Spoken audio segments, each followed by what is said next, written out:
اس وقت Rana Sanaullah supreme court کے باہر میڈیا سے گفتگو کر رہے ہیں، وہ آپ کو سنواتے ہیں۔ جمال مندوخیل صاحب نے جو ہے وہ سماج سے معذرت کی ہے، لیکن انہوں نے جس بنیاد پہ معذرت کی ہے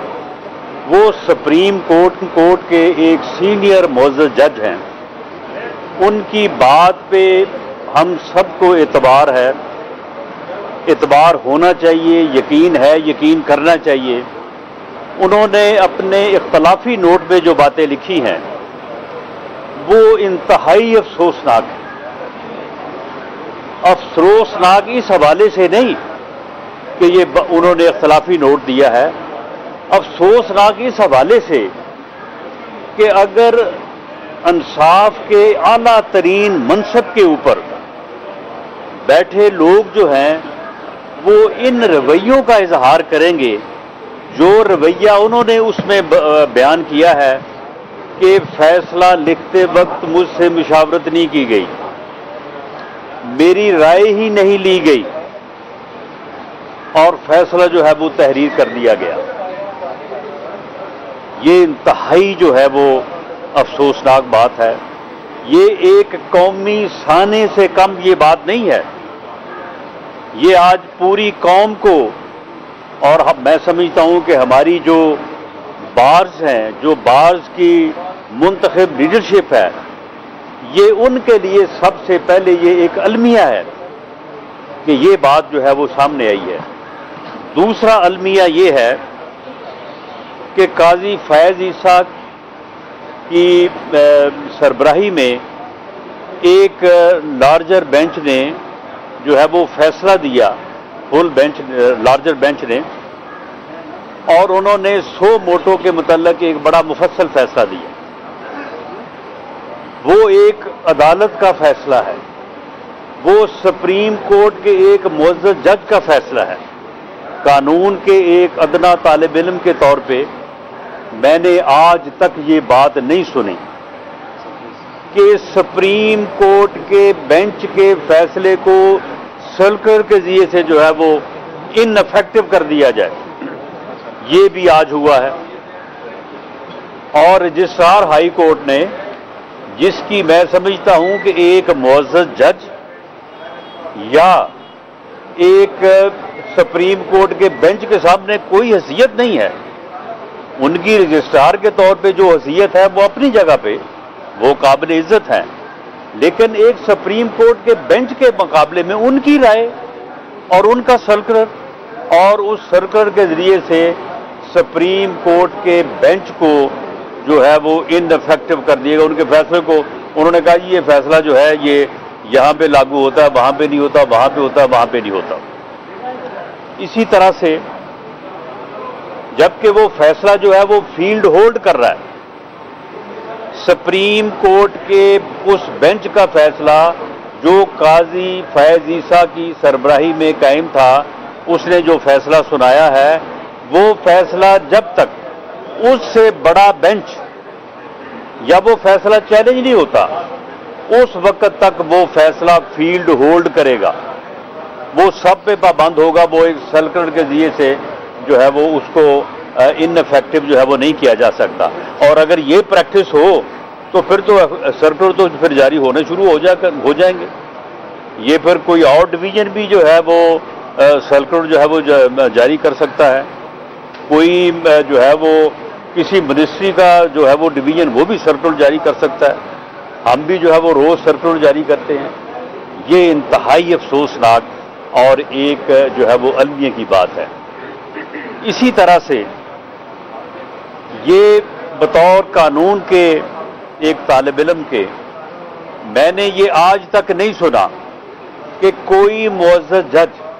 کسی کاز کے اوپر ریکیوز کر جائے اور اس کے بعد وہ دوبارہ کاز اگر سماعت کے لیے تو دوبارہ اس میں بیٹھ جائے، یہ بھی کبھی نہیں ہوا۔ اس بینچ میں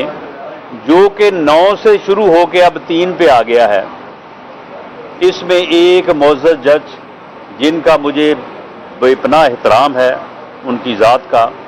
لیکن میں ان کے فیصلے کی بات کر رہا ہوں، یہ ان کا فیصلہ بھی کہ جب انہوں نے پہلے ریکیوز کیا ایک مرتبہ، بینچ سے علیحدہ ہوئے، اور اس کے بعد جو ہے وہ اب یہ دوبارہ جب کاز آیا تو اب وہ بینچ کا جو ہے وہ دوبارہ حصہ ہے۔ یہ چیزیں جو ہیں جن کا میں نے ذکر کیا ہے، کچھ اور چیزیں بھی ہیں جو اس سے متعلق جو ہے وہ جن پہ اوپر بات کی جا سکتی ہے، لیکن میں معزز چیف جسٹس آف پاکستان جو کہ پوری قوم کے بڑے ہیں، جن سے پوری قوم کو توقع ہے کہ وہ ایک بحرانی کیفیت جو ایک فرد واحد نے جو فتنہ ہے، اس فتنے نے 10 سال محنت کی ہے، 2014 سے وہ شروع ہوا ہے اور یہ 2023 میں آ کے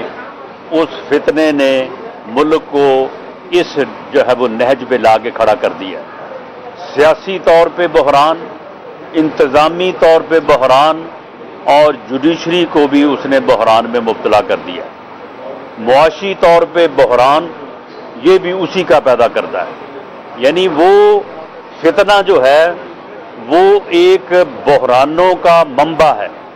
ہر برائی، ہر بحران اس سے جنم لیتا ہے۔ یہ جو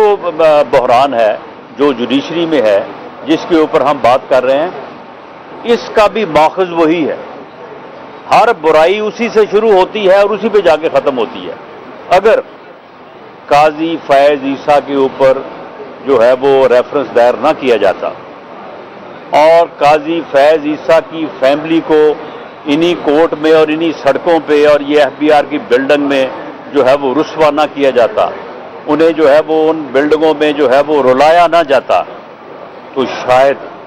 شاید بلکہ مجھے تو یقین ہے کہ یہ بحرانی کیفیت پیدا نہ ہوتی۔ یہ بحرانی کیفیت بھی اسی فتنے کے جو ہے وہ عمل کا جو ہے وہ نتیجہ ہے۔ اور یہ جو اسمبلیوں کا بحران، یہ بھی اس نے توڑی ہے۔ میں چیف جسٹس آف پاکستان سے یہ اپیل کروں گا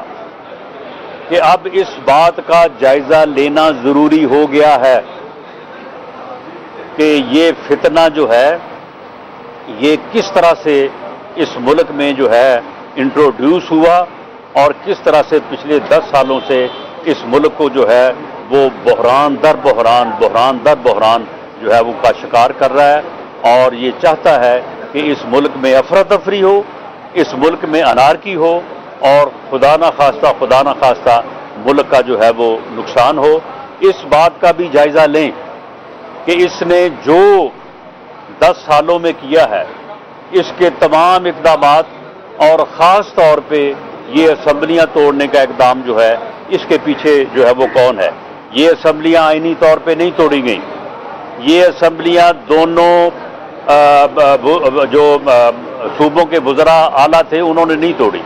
وہ ببانگ دہل کہتے رہے کہ ہم نہیں توڑنا چاہتے، MPs کہتے رہے ہم نہیں توڑنا چاہتے۔ یہ اس فتنے کی دھونس تھی، اس کا تکبر تھا، اس کی ضد تھی، اس کا پروگرام تھا یا اس کا ایجنڈا تھا کہ اس نے جو ہے یہ اسمبلیاں توڑی۔ اس بات کا جائزہ لیا جانا چاہیے۔ جب یہ 9 رکنی بینچ بیٹھا تھا تو ایک معزز جج نے یہ معاملہ جو ہے وہ اٹھایا بھی تھا۔ تو میں اب آخر میں یہ اپیل کروں گا تمام معزز جج صاحبان سے بالعموم اور چیف جسٹس آف پاکستان سے بالخصوص، ماشاءاللہ وہ بہت سمجھدار، بڑے بیلنسڈ، بڑے دانا انسان ہیں، کہ انصاف ہونا نہیں چاہیے، انصاف ہوتا نظر آنا چاہیے۔ یہ آپ ہی کا بنایا ہوا جو ہے یہ قول ہے، ان معزز عدالتوں میں بیٹھے ہوئے بڑوں کا بنایا ہوا قول ہے۔ ایسی صورتحال میں اب اگر فل بینچ بیٹھ کے اس معاملے کو ڈیسائیڈ نہیں کرے گا، انصاف تو شاید ہو، میں توقع کرتا ہوں کہ آپ انصاف ہی کریں گے، لیکن انصاف ہوتا نظر نہیں آئے گا۔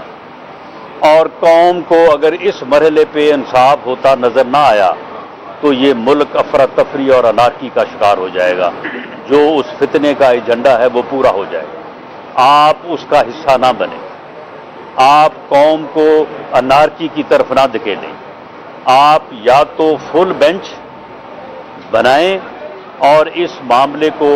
جو ہے وہ اس طرح سے ڈیسائیڈ کریں کہ یہ تمام سٹیک ہولڈرز کو، تمام فریقین کو، جو بھی اس سے متعلق ہیں، ان سب کے لیے ون ون پوزیشن ہو، سب کا اس کے اوپر کنسنسس ہو۔ اگر ایسا نہ ہوا تو مجھے یہ خدشہ ہے کہ جس طرح سے سرکولر میں آج یہ لکھا گیا ہے کہ یہ جو فیصلہ کیا ہے قاضی فیض عیسیٰ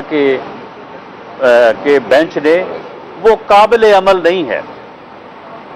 تو مجھے یہ خدشہ ہے کہ پھر ایسا ہونے والا جو فیصلہ ہے وہ پھر قابل عمل نہیں ہوگا، وہ پھر ایک اور نئے بحران کو جو ہے وہ جنم دے گا اور ملک کو جو ہے وہ مزید اس طرف دھکیلے گا جو کہ اس فتنے کا جو ہے وہ ایجنڈا ہے۔ بہت شکریہ۔ آپ بنا کے لے جاتے ہیں تو آپ کی کیا اسٹریٹجی ہوگی، آپ پہ کیا موقف ہوگا؟ جی، میں نے اپنا ذاتی موقف جو ہے وہ میں نے بڑی صراحت کے ساتھ بیان کر دیا ہے، اور میں امید کرتا ہوں